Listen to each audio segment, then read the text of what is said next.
We have moved from the era of the Pisces to the era of the Aquarius.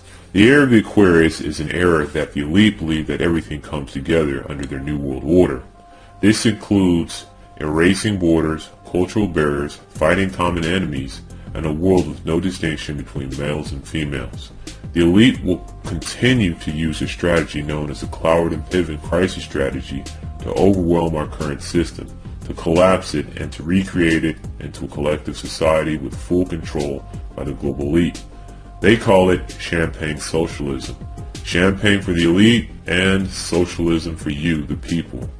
Believe it or not, we are currently in World War III, which is the Forth Reich. The Forth Reich is a financial, digital, and economic global war. Through hacking attacks, debasement of currency, low interest rates, and debt. It's a race to the bottom in which the West will be destroyed, and the BRICS nations such as Brazil, Russia, India, China, and South Africa will emerge as the new leaders of the world, all by design. We have created various categories of things that we believe that are happening and will possibly happen in the future. We've categorized them into war, politics, economics, health, family, religion, currency, freedom, and other. Our first category is politics. We'll see a weakening of the U.S. and Western influences in the world. Power will be handed to the United Nations, international courts, and the East to include China and Russia as major players. We're currently seeing China and Russia investing in underdeveloped parts of the world in order to gain favor internationally.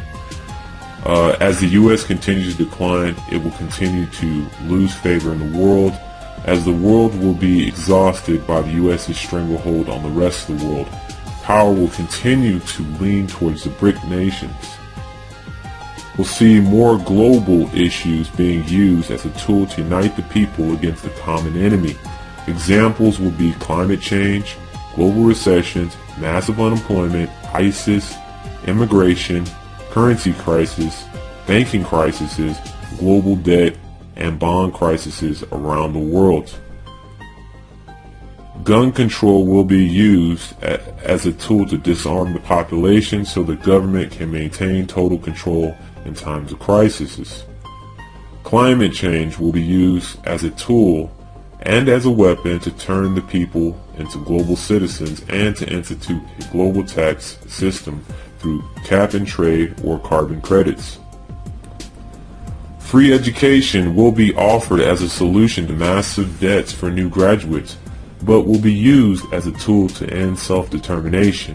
The end game is governments will choose your profession depending on their needs.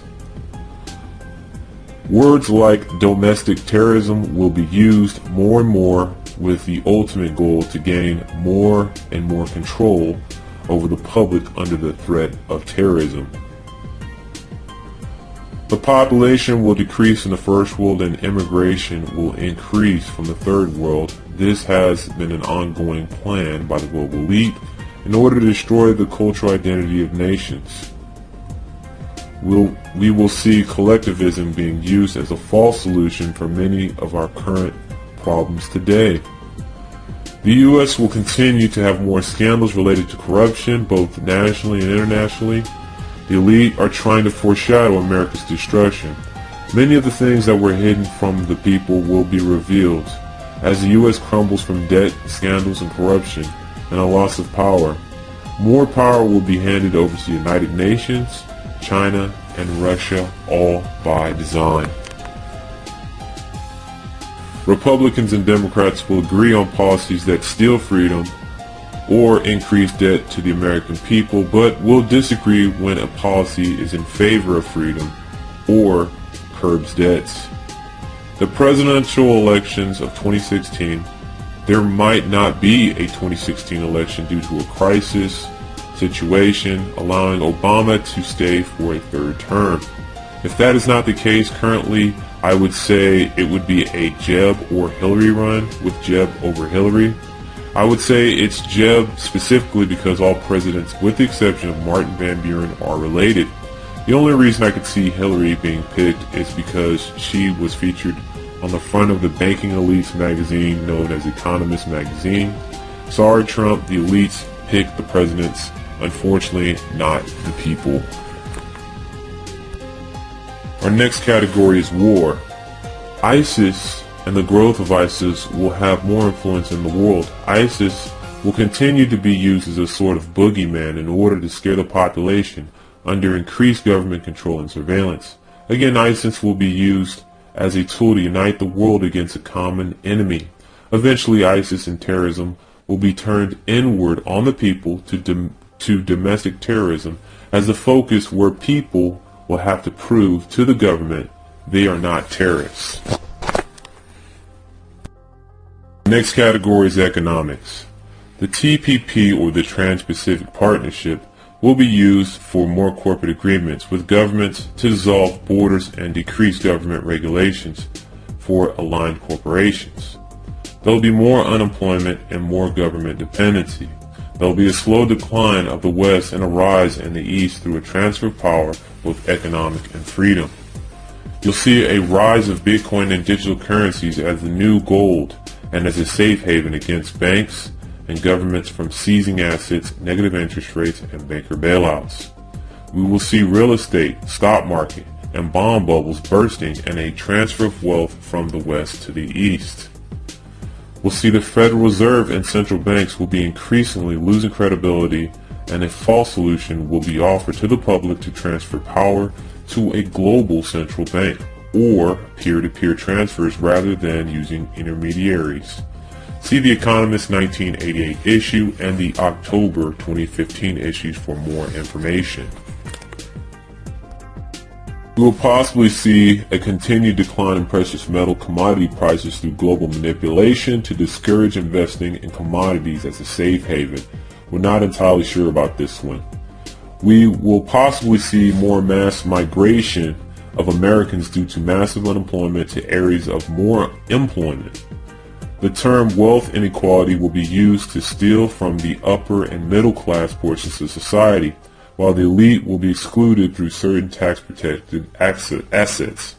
Helicopter money will be dropped on the people as the final stage of a last-chance effort to improve the economy and will be used in desperation by the Fed and central banks around the world.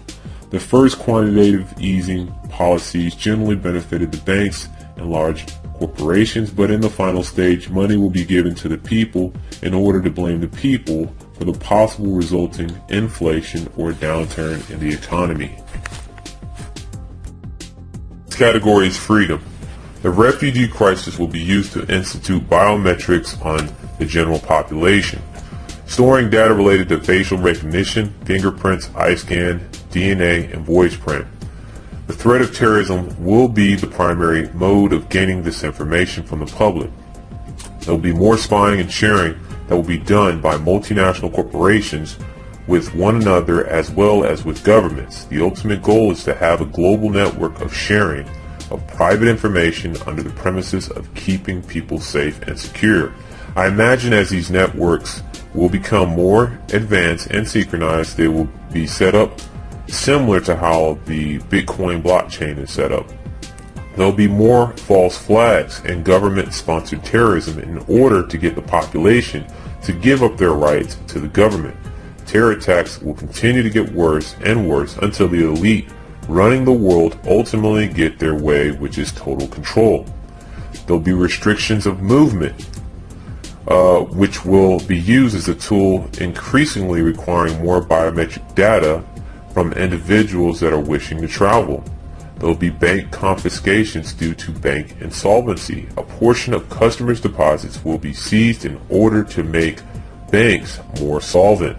There will be heavy restrictions when flying on airlines used to condition the population to give up their rights, as well as to prevent the population from carrying their wealth outside the country. An example will be precious metals. There'll be more migration out of the U.S. and other so-called first world countries to other areas of the world due to a lack of growth and prosperity. We begin to see an increase in homeless population in the first world and an increase in standard of living and middle class of the third world. We'll see better modes of transportation in the third world and less efficient modes of transportation in the first world. Google and Uber will unite to provide public transportation through self-driving cars. The elite agenda will be to control and limit freedom of movement. Owning a vehicle will become increasingly more difficult. We'll see mega multinational corporations will continue to dominate our way of life. They will be targeting our private information and will use this information to sell as well as to categorize us individually and statistically. They will be handed more power and immunity from prosecution by the state. There will be more complex laws used to confuse the population, steal money, freedom, and give certain corporations unfair advantages. There will be more and more information about us will become more digital. It will allow for greater system of control and will allow for people to be turned into statistical data. It will be a concerted effort by Western politicians to undermine their citizens in an effort to hand power to global powers as directed by CFR and other global organizations. There will be an increase in the minimum wage. This will be used as a tool to create barriers of entry for smaller businesses, making it harder for mid-sized and smaller businesses to compete with large mega corporations. There will be less new business startups due to too many regulations and an inability to compete with major corporations. The end goal is to have the population working for the government sector or a major corporation. Censorship of the internet to keep public dissidence to a minimum and control the flow of information. Internet anonymity will be slowly eroded and internet identity will be heavily required. There will be more massive amounts of money and debt used to fund increasing security measures related to domestic terrorism.